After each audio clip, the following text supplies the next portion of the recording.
Injection দিয়ে ফেলে রেখে গেছে, এগুলো খাবো তারপর বিষক্রিয়া হবে। Hello everyone, welcome back my channel. সবাইকে আমার চ্যানেলের নতুন একটা ভিডিওতে অনেক অনেক স্বাগত। আজকে হলো গিয়ে শুক্রবার, আর এখন বাজে মোটামুটি 10টা। ওই যে পিজুষ রেডি হচ্ছে, দেখতেই পাচ্ছ, খাওয়া দাওয়া করবে। আর আমি কিন্তু ঘুম থেকে উঠেছি অনেকক্ষণ আগে, কেননা ছেলের স্কুল ছিল, ছেলেকে খাইয়ে দাইয়ে স্কুলে পাঠানো হয়ে গেছে। পিজুষ নিয়ে গিয়ে বাসে উঠিয়ে দিয়ে এসছে। আসার পর এই যে উনি স্নান ধান করে এলো, আর যা গরম পড়েছে, এই গরমের মধ্যে সেদ্ধ হয়ে যাচ্ছি। তো পিজুষ আমাকে বলছে কি, সঞ্চিতা দুপুর হয়ে যাওয়া অবস্থা, মানে ও আমাকে পিঞ্চ করে কথা বলছে যে দুপুর হওয়া অবস্থা, তুমি ঘরটা ঝাড় দিলে না, সকাল থেকে না আমি ঘরটা ঝাড় দিতেই ভুলে গেছি, এত কাজকর্ম করে ফেললাম আর ঘর ঝাড় দেওয়া হলো না। তো কেবলই বকা স্টার্ট মানে একটা হবে। ইতিমধ্যে আমি দৌড়তে ঝাঁটাটা নিয়ে এলাম, না ঘরটা ঝাড় দিয়ে দেই, বাসি ঘর তো রয়েই গেছে। তো ওই যে ঘরটা ঝাড় দিলাম। ঘর তো মুছতে হবে অনেকবার, কিন্তু ও খাওয়া দাওয়া করে আগে যাক। অনেকবার ঘর মুছতে হবে মানে বিছনাটা যেরকম গরম হয়ে থাকবে এই গরমে, সেরকম কিন্তু সানটাও গরম হয়ে থাকবে। ওই জন্য বারবার ঘর মুছলে কী হবে, ভেজা থাকবে, পাড়া দিতেও ভালো লাগবে, আর মাঝে মাঝে এসে শুতেও পারবো। বিছনায় তো ওঠার কোনো প্রশ্নই আসছে না। এখন যদি বিছনাটা না গুছাই, পরে সারাদিন এই রকমই পড়ে থাকবে। তো পীযূষকে বলছি, মানে ওর সঙ্গে গল্প করছি আর একদিকে বিছনা গুছিয়ে নিচ্ছি। তো পীযূষকে বলছি, পীযূষ এই গরমের মধ্যে আমি রান্নাঘরে গেলেই সেদ্ধ হয়ে যাব, তার জন্য তোমাকে যদি আলু ভাতে দেই, তুমি কিন্তু সেটা খেয়েই থাকবে সারাদিন, উফ করা যাবে না। পীযূষ অবশ্য কিছু কোনো সময়ই বলে না। তো এইদিকে বিছনাপত্র মোটামুটি গোছানো হয়ে গেছে, আর পীযূষকে আমি বিভিন্ন ধরনের গল্প করছি। তার মধ্যে একটা এক্সাম্পল দিই, যেমন হচ্ছে গিয়ে আমাদের বিল্ডিংয়ের পেছনে, মানে হাউজিংয়ের পেছনের দিকে একটা নতুন বাড়ি হচ্ছে। সেই বাড়িটা প্রত্যেকদিন আমি ব্যালকানি থেকে দেখি, আর পীযূষকে আমি বলি, পীযূষ এইরকম কি আমারও একটা বাড়ি হবে, নিজের স্বপ্নের বাড়ি, নিজস্ব বাড়ি, যেই বাড়িতে আমার পার্সোনাল ঘর থাকবে, আমি সুন্দর করে গোছাতে পারবো। তো পীযূষ বলছে, এই ভগবান যদি চায় তাহলে কোনো দিন হবে, কিন্তু ভগবানই তো মুখ তুলে চায় না। এইদিকে ও খাওয়া দাওয়া করে অফিসে চলে গেল, ভীষণ গরম, আর ও যাওয়ার সাথে আমি নিয়ে এলাম আমার সেই খাবার। মানে একদিকে তো ডায়েট করছি বলি, কিন্তু মুখ তো মানে না। এই জন্যে পীযূষের সামনে আমি খাবারটা নেইনি, কেননা পীযূষ দেখলেই বলবে এই তোমার ডায়েট। ছেলেকে করে দিয়েছিলাম টিফিনে চাউমিন, তো ওই যে আমার যা অবস্থা, আমি তো একটু বেশি করে করবই। তো এই যে নিয়ে এসেছি, খাওয়া দাওয়া তো পেট পুরো একদম খাওয়া দাওয়া হলো। খাওয়া দাওয়া করে নিয়ে ভাবলাম, না বেসিন ভর্তি বাসন এইগুলো রেখে দিলে না পরে আর মাজা যাবে, তার জন্যই ভাবলাম বাসনপত্রগুলো মেজে বেসিনটা আমি ফাঁকা করে রাখি, কেননা দুপুরে রান্না করতে এলে না এই বাসনপত্র দেখে নিয়ে আর আমাকে রান্না করতে ইচ্ছা করবে না। তো ওই যে বাসনপত্র মোটামুটি মাজা আমার কমপ্লিট হয়ে গেছে। এই কালো কড়াইটার কথা বলি, কালো কড়াইটা যতই মাজো না কেন সাদা কিন্তু হবে না, আর আমি চাইও না এই কড়াইটা সাদা হোক, সাদা হলেই তো আমার ক্ষতি। তো এইদিকে বাসনপত্র মেজে তুলে রেখেছি, তারপরে ভাবছি চাল ডাল যা আছে সব কিছু ধুয়ে টুয়ে রেডি করে রাখি, দুপুরে এসে নিয়ে শুধু যেন আমি জালটা জ্বালাতে পারি। যে হারে গরম পড়েছে, এই গরমের মধ্যে কিন্তু হালকা পাতলা খাওয়াটাই ভালো, কিন্তু আমার কিন্তু আজকে হালকা পাতলা হবে না। কাল রাতে যে চিকেনটা এনেছে, সেই চিকেনটাও তো আমাকে করতে হবে। ছেলের আমার খুব ইচ্ছে ছিল আজকে চিকেন আর লুচি নিয়ে যাবার, কিন্তু আমি টিফিনে করে দিতে পারিনি। ওই রাতেবেলা কি আর চিকেন করা যায়, আর সকালবেলা ঘুম থেকে উঠে তো চিকেন করা সম্ভব না। তো ওই জন্য ভাবলাম ছেলের মনোবাঞ্ছাও পূরণ হবে, চিকেন লুচি না হোক চিকেন ভাত তো খাবে। তো এই যে কালকে সব কিছু ধুয়ে রেডি করে রাখা আছে, আর ঠান্ডা হয়ে গেছে যখন, তাহলে এটা রুম টেম্পারেচারে আসুক, ততক্ষণ আমি ফটাফট আবার কাপড় চোপড় কিছু কাটবার বাকি আছে, সেইগুলো কাটাকুটি করি, তারপরে ঘর দোর মুছবো। কাজ কি কম বলো, গরম বলে তো কাজ পড়ে থাকে না কিছুই। তো এই দিকে মোটামুটি আমি হচ্ছে গিয়ে ভিজিয়ে দিলাম, ভিজিয়ে দেওয়ার পর চলে গেছিলাম কাটাকুটি করতে। কাটাকুটি এতক্ষণ ভরে করলাম, এতক্ষণ কাজকর্ম করার পর মনে ভাবছি রান্নাটা তো আমার দেরি হয়ে যাচ্ছে, আর দেখো আমি কিন্তু স্নানটা করে উঠতে পারিনি। এখন দেখতে কটা বাজে জানো, এখন দেখতে 1টা বাজে। ছেলের আসার টাইম হয়ে যাচ্ছে, ওই জন্য দৌড়াতে গিয়ে রান্নাটা বসিয়েছি। ভাত হয়ে গেছে একদিকে, তো এই যে কাটছিলাম, অনেকগুলি কাটাকুটি হলো। তো এখন এইগুলো একটুখানি গুছিয়ে রাখি, কেননা ছেলে এলে পরে সব লন্ডভন্ড করে দেবে। তোর বাপিকে ফোন করে বললাম, এই ঠাটা পড়া গরমে আমি আর কি যাব, তুমি অফিস থেকে আসবার সময় ছেলেটাকে একবারে নিয়ে এসো। তো ও বলেছে, আর পীযূষ অফিস থেকে আসা মানে আমাকে কিন্তু খাবারটা একদম রেডি রাখতে হবে, ও এসে নিয়ে 5টা মিনিটও বসে না। ওই জন্য ভাবলাম না, নিজের বাড়ি না হোক, যেই ঘরটাতে থাকি সেই ঘরটা একটুখানি গুছিয়ে ঝাড়ঝাঁটা দিয়ে পরিষ্কার করে রাখি। মহা সুখে আমি ঘর পরিষ্কার করছিলাম, তো হঠাৎই দেখি দরজায় নখ, দরজাটা খোলাতেই দেখি বিপন্নার মা এসে হাজির। বিপন্নার মা মানে আমার নিচতলার প্রতিবেশী। তো ওর হাতে কিছু জিনিসপত্র দেখলে, জিনিসপত্রগুলো কি, কিছু জিনিসপত্র আমাদের ঘর থেকে মানে আমার আর শঙ্কুর দুজনের কাছ থেকে ও নিয়ে গেছিলো। ও গেছিলো পরশুদিন বাবাধাম, তো বাবাধাম থেকে আজকে সকালবেলায় ফিরেছে। তো এই প্রসাদ দিয়ে গেল, তারপর ওই যে জিনিসগুলো ফেরত দিয়ে গেল। তো শঙ্কু যদিও স্নানে ছিল, বলছে শঙ্কুর জিনিসগুলো তোর ঘরেই রাখছি, তুই একটু শঙ্কুকে দিয়ে দিস।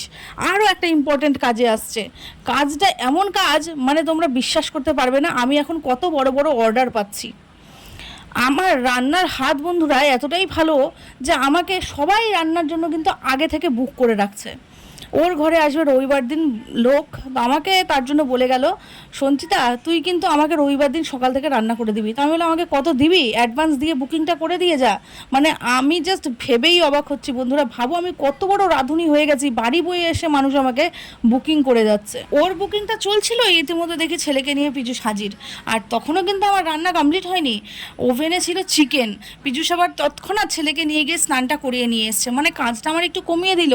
তা আমি আবার ওর রাগ ভাঙানোর জন্য বললাম চিকেন দিয়েই তুমি বসে যাও ভাত খেতে। ছেলেকেও দিয়ে দিয়েছি, তো বলছে এক তরকারি ভাত, এক তরকারি দেখে নিয়ে পিজুষ আরোই খেপে গেছে। তাই বললাম না শাক হচ্ছে, খেতে থাকো, আমি শাকটা নিয়ে আসছি। আমার ছেলেকেও দিয়েছি, কিন্তু ছেলের হাতে মোবাইল দেখে পিজুষ বেজায় খেপে গেছে।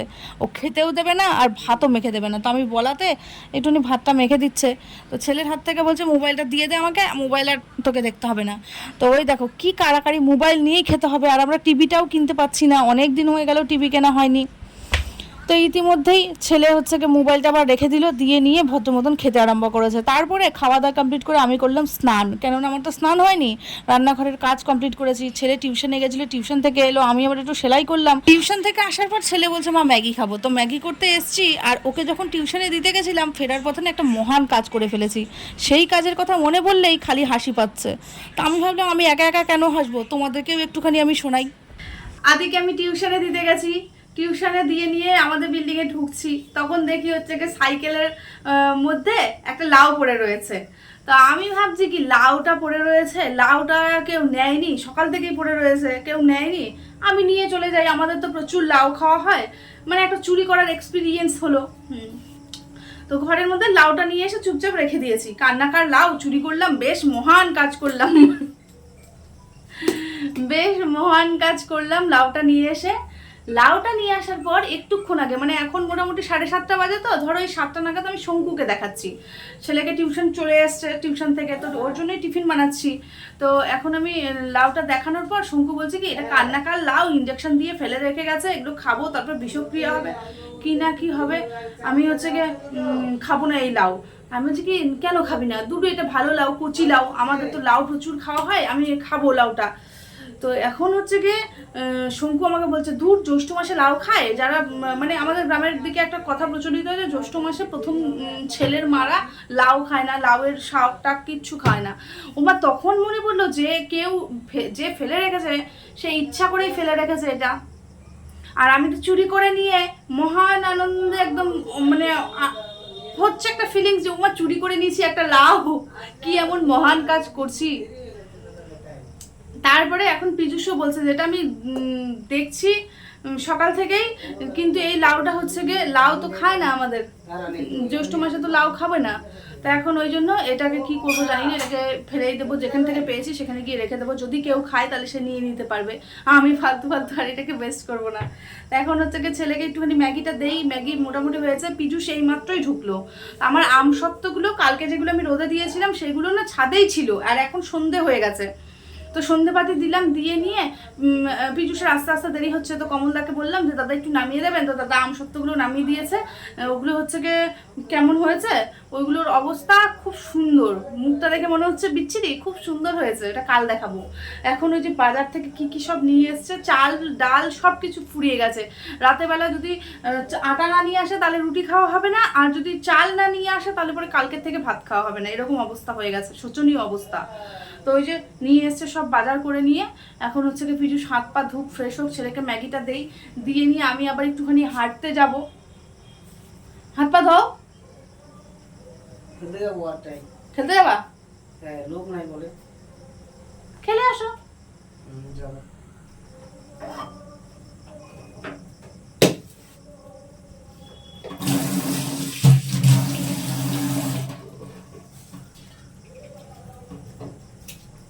তুমি খেলতে যাও, আর আমি একটু কীর্তনে যেতে চাইছিলাম, আমার যাওয়াই হচ্ছে না।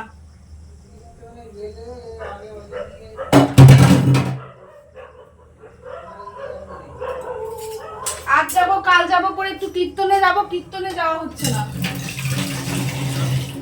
হাই রে বিদুষ, সূর্য ডুবে গেছে কখন, বেসিন থেকে জল বের করছি, জল আগুন। চলো এটা গিয়ে ছেলেকে দিয়ে আসি।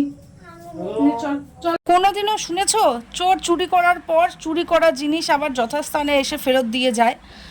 আমি কিন্তু করলাম সেই কাজটাই। ভাবলাম চুরি করা জিনিস খেয়ে হজম করতে পারবো না, তার জন্য আবার এসে ফেরত দিয়ে গেলাম। তো এই যে আমরা দলবল নিয়ে বেরিয়ে পড়েছি হাঁটার জন্য। বাচ্চা কাচ্চাগুলোকে আবার কে দেখবে, বড়গুলো তো ব্যাডমিন্টন খেলতে গেছে, তো বাচ্চাগুলোকে নিয়ে বেরিয়ে পড়লাম। তো যাই হোক, আজকের ব্লগটা এই পর্যন্তই। কাল দেখা হবে নতুন একটা ভিডিওতে। খুব ভালো থাকবে।